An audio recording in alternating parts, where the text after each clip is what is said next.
En paix. Tout est dans la paix. Et la guerre, bien sûr, c'est quelque chose de terrible, quelque chose de malheureux, de sombre.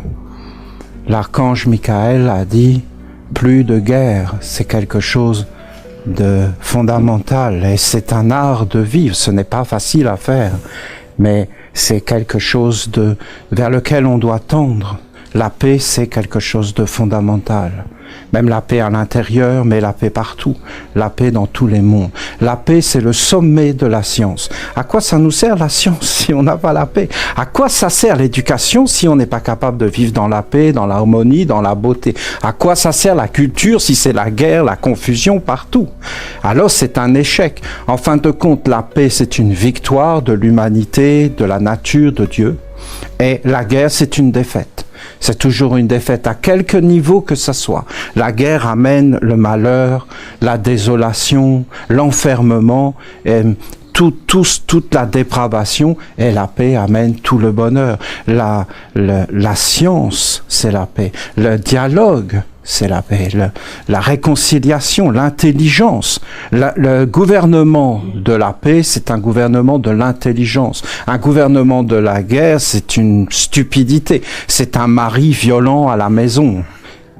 Qui boit, qui se drogue, qui fait n'importe quoi de sa vie et qui, en fin de compte, frappe tout le monde pour avoir raison et pour dire fermez-la.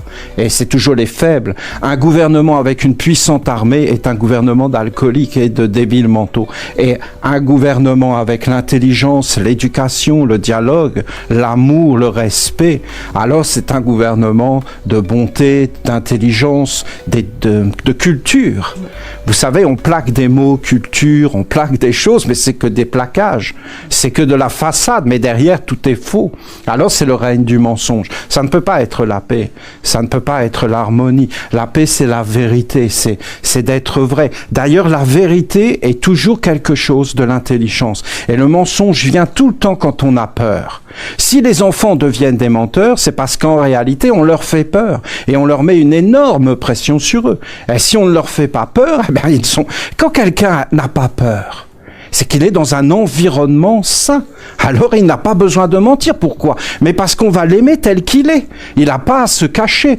Il n'y a pas à être supérieur, inférieur. Il n'y a pas à coller à des images, à des stéréotypes. Alors en réalité, tout est en harmonie. Tout est en paix. La paix, c'est le sommet. Vous en avez comme ça des vertus. Vous avez l'amour, mais l'amour, c'est beaucoup plus grand, beaucoup plus difficile à atteindre, paradoxalement. La paix, c'est quelque chose qui est comme la sagesse. La sagesse, c'est tellement près de nous, faut pas aller la chercher, c'est les hommes. C'est ça la sagesse. Faut aller la chercher chez les animaux, chez les plantes, la terre et la nature, et les astres. Alors vous pouvez aller chercher la sagesse près du soleil et de regarder, tiens, comment le soleil pense, comment le soleil voit. Ben, si tu vas vers les hommes, non, tu vas voir des choses bizarres, justement. Des choses comme pas naturelles, comme qui ne sont pas en accord, qui ne vont pas vers la floraison. Une fleur va te montrer que la sagesse, c'est d'aller jusqu'au bout des choses. C'est de s'enraciner, c'est toute une science, tout un monde. Mais pas les hommes. Il faut pas aller chercher vers les hommes. Mais si tu es calme, détendu, alors tu vois la sagesse, c'est partout. Et la paix aussi est là. Parce que si tu es dans la nature, alors tu peux sentir le grand calme. Mais alors, il y en a un qui vient et qui a amené sa radio et qui fait du bruit et ça t'énerve. Oui, mais la radio qu'il a, c'est la radio aussi qui est à l'intérieur. C'est-à-dire qu'il y a toujours du boucan à l'intérieur du bruit. Dans la tête, dans le cœur, dans les sentiments. Et on se balade avec du hard rock, avec toutes ces choses, toutes ces musiques à l'intérieur de nous qui ont été créées par les hommes. Mais rien ne peut remplacer la musique de Dieu, c'est-à-dire la nature. L'oiseau qui chante, écoutez ces choses. Et il n'y a jamais d'agression dans la nature. Bon, pas vraiment, hein. Des fois il y a un corbeau qui passe, mais alors voilà. Mais dans le fond, c'est quand même en harmonie. Bon, s'il reste, c'est un peu énervant, c'est sûr. Mais si vous regardez bien la nature, c'est une musicalité de paix, de guérison. La nature est les oiseaux, les rossignols la nuit, les arbres, tout est mélodie, tout chante, tout est harmonie. Il y a une harmonie omniprésente, cosmique, du cosmos. Donc c'est pas petit, c'est pas quelque chose de fabriqué. Les hommes essaient de fabriquer, mais ce n'est pas forcément dans la grande respiration. Alors c'est très beau cette paix. Alors vous voulez la paix. Bon, très bien. Alors regardez-vous chanter, vous devez chanter. Comment vous chantez, vous montrez que vous êtes isolés des uns des autres. Et vous chantez de la façon où il n'y a pas assez de communication entre vous.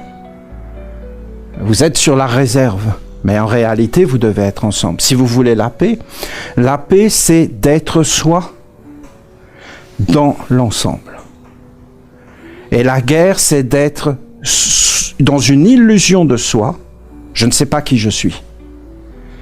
Et dans un semblant, je fais semblant d'être ce que je ne sais pas qui je suis. C'est ça. Alors, je ne prends pas de risque. Mais la paix, en fin de compte, c'est d'être ensemble, tout en demeurant soi. D'être un individu dans une communauté vivante. C'est ça, la paix. Et la communauté, c'est l'univers tout entier, les escargots, tous les êtres. Donc, tu dois faire attention où tu marches. Et tu peux pas faire n'importe quoi. C'est la paix. C'est d'être soi dans une communauté. Et vous devez chanter. Ensuite, il doit toujours y avoir des prêtres. Des prêtres, des prêtresses. C'est-à-dire des êtres qui ont le savoir et qui savent comment faire pour aller chercher vers le haut, l'être de la paix. Parce que nous sommes des créateurs. Nous sommes des créateurs.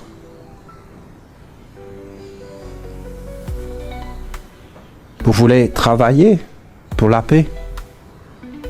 Mais vraiment, ça vous intéresse. Alors je vous dis comment il faut faire. D'abord, vous devez apprendre à être ensemble. La paix, c'est un art d'inviter les êtres. C'est un art du partage. C'est un art de vivre. Pour ça, il faut être fort, il faut être posé. Comment on est fort? Parce que tu es posé.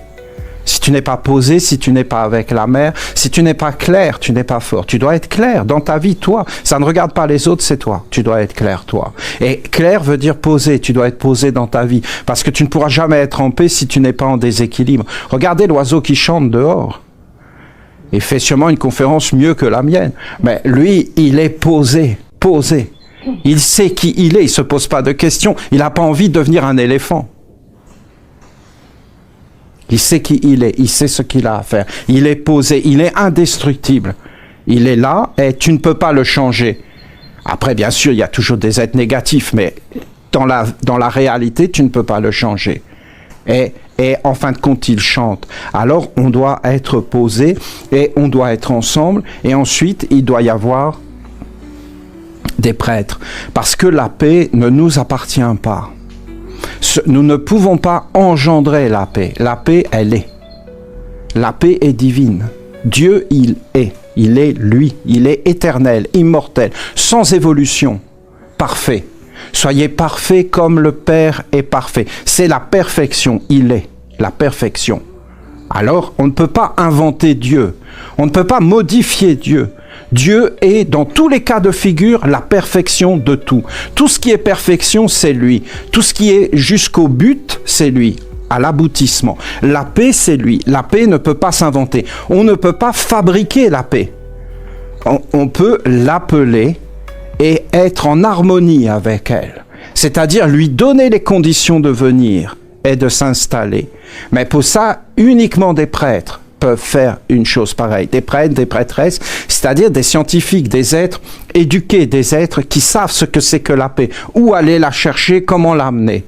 Et ensuite, bien sûr, par des chants, alors c'est tout à fait possible, par un chant, par des rituels, d'amener des forces dans les atmosphères qui font que des êtres vont être touchés par la paix et vont avoir une force et vont aller vers la paix parce que ce sont des ondes, ce sont des forces qui font que les êtres vont soit vers la paix, soit vers la guerre.